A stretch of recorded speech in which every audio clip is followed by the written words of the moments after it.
പ്രിപ്പറേഷന്റെ കാലഘട്ടത്തിൽ ഒഴിവാക്കാമായിരുന്നു എന്ന് തോന്നി എന്തെങ്കിലും മിസ്റ്റേക്സ്, അതൊരു പക്ഷെ ഇനി വരാൻ പോകുന്ന ആസ്പിരൻസിന് അത് ആ മിസ്റ്റേക്ക് ഒരു പക്ഷെ വളരെ ഹെൽപ്ഫുൾ ആയിരിക്കും. അങ്ങനെയുള്ള എന്തെങ്കിലും ഒരു കാര്യം നമ്മളുടെ ഈ പ്രോഗ്രാം കണ്ടുകൊണ്ടിരിക്കുന്ന ധാരാളം സിവിൽ സർവീസ് ആസ്പിരൻസ് ഉണ്ട്. അപ്പൊ അവർക്ക് ആ ഒരു കാര്യം ഒന്ന് പങ്കുവെക്കാം. എനിക്ക് തോന്നുന്നു എന്റെ ഫസ്റ്റ് ഞാൻ പരീക്ഷ കോളേജ് കഴിഞ്ഞ ഉടനെയാണ് ഫസ്റ്റ് പ്രിലിംസ് അറ്റംപ്റ്റ് ചെയ്തത്. പക്ഷെ that was not main attempt, കാരണം ഞാൻ പ്രിപ്പയർ ചെയ്യാതെ വെറുതെ പോയി എഴുതുകയായിരുന്നു. So that itself is the mistake. നമുക്ക് ലിമിറ്റഡ് നമ്പർ ഓഫ് അറ്റംപ്റ്റ്സ് ആണ് ഉള്ളത്. സോ വെറുതെ എഴുതി നോക്കാൻ വേണ്ടി ഒരു അറ്റംപ്റ്റ് ഉപയോഗിക്കുന്നത് is not a good idea. So that would be the first mistake. പിന്നെ സെക്കൻഡ് മിസ്റ്റേക്ക് ഞാൻ കമ്മിറ്റ് ചെയ്തെന്ന് പറയുകയാണെങ്കിൽ, ഞാൻ അത് കഴിഞ്ഞിട്ടുള്ള അറ്റംപ്റ്റില് ഇതുപോലെ പ്രിപ്പയർ ചെയ്തുകൊണ്ടിരുന്നു. അവസാനം പ്രാക്ടീസ് ക്വസ്റ്റ്യൻസ് കുറവാണ് ചെയ്തത്.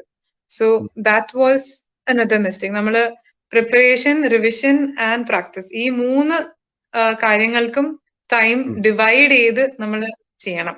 എന്നാലേ നമുക്കത് എക്സാമിനേഷൻ ആകുമ്പോഴത്തേക്കും കംപ്ലീറ്റ്ലി റെഡി ആവാൻ പറ്റുള്ളൂ. പിന്നെ ഒരിക്കലും നമ്മൾ പരീക്ഷയ്ക്ക് കംപ്ലീറ്റ്ലി റെഡി അല്ല. അത് നമ്മൾ ആസ് മച്ച് ആസ് പോസിബിൾ നമ്മൾ ടൈം ഡിവൈഡ് ചെയ്ത് ചെയ്യാന്നുള്ളത്. So dividing between preparation, revision and practice, അതാണ് രണ്ടാമത്തെ. മൂന്നാമത്തെ കാര്യം എന്ന് പറഞ്ഞാൽ, ഒരു ടോപ്പിക്കിലും നമ്മൾ PhD രീതിയിൽ ഡീപ്പായിട്ട് പോകേണ്ട കാര്യമില്ല. It's at the end of the day it's A competitive examination. നമുക്ക് ജിയോഗ്രഫിയില് ബാക്കി എല്ലാ കാൻഡിഡേറ്റ്സിനേക്കാളും കൂടുതൽ അറിവുണ്ടെങ്കിൽ പോലും ജിയോഗ്രഫിക്ക് ലിമിറ്റഡ് നമ്പർ ഓഫ് ക്വസ്റ്റ്യൻസേ ഉള്ളൂ. പേപ്പർ 1 ഒരു പകുതി അല്ലെങ്കിൽ പകുതിയിൽ കുറവ് മാത്രമാണ് ജിയോഗ്രഫി എന്ന് പറയുന്നത്. അതിൽ എത്ര ജ്ഞാനം ഉണ്ടെങ്കിലും ബാക്കി സിലബസ് നമ്മൾ അവോയ്ഡ് ചെയ്യുകയാണെങ്കിൽ it does not help at the end of the day. So എല്ലാ സബ്ജക്റ്റിനും ഒരു equal, more or less equal weightage കൊടുത്ത് ഡിവൈഡ് ചെയ്ത് പഠിച്ചു പോവുക എന്നുള്ളതാണ് ഒരു തേർഡ് കാര്യം. പിന്നെ ഒരു ഫോർത്ത് കാര്യം എന്ന് പറഞ്ഞാല്, നമ്മൾ ഫുൾ സിലബസ് എല്ലാം പഠിച്ചതിന് ശേഷം മാത്രം പ്രീവിയസ് ക്വസ്റ്റ്യൻസോ അല്ലെങ്കിൽ മോക്ക് എക്സാംസോ കൊടുക്കാന്ന് വിചാരിക്കരുത്.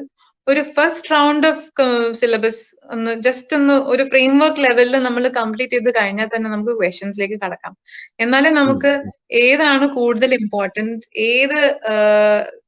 ഏതൊക്കെ റീജിയൻസ് ആണ് കൂടുതൽ വെയിറ്റേജ് കൊടുക്കേണ്ടത്, അല്ലെങ്കിൽ നമ്മൾ പഠിച്ചതിനകത്ത് സ്ട്രാറ്റജിയിൽ എന്തെങ്കിലും മിസ്റ്റേക്ക് ഉണ്ടെങ്കിൽ നമുക്ക് തിരിച്ചറിയാൻ പറ്റും. സോ പ്രീവിയസ് ഇയർ ക്വസ്റ്റ്യൻസും അല്ലെങ്കിൽ മോക്ക് ക്വസ്റ്റ്യൻസും ഇടയ്ക്കിടയ്ക്ക് റെഫർ ചെയ്തുകൊണ്ടിരിക്കുക. That will bring us back to the track which is required for the examination. അല്ലെങ്കിൽ നമ്മൾ പഠിച്ച് പിന്നെ വിക്കിപീഡിയയിലും ഗൂഗിൾ ചെയ്ത് ബ്ലോഗ്സും വായിച്ച് നമ്മൾ അങ്ങനെ അനന്തമായിട്ട് ഒരിക്കലും തീരാത്ത ഒരു പ്രിപ്പറേഷനിലേക്ക് അങ്ങ് പോകും. So always keep coming back to the exam.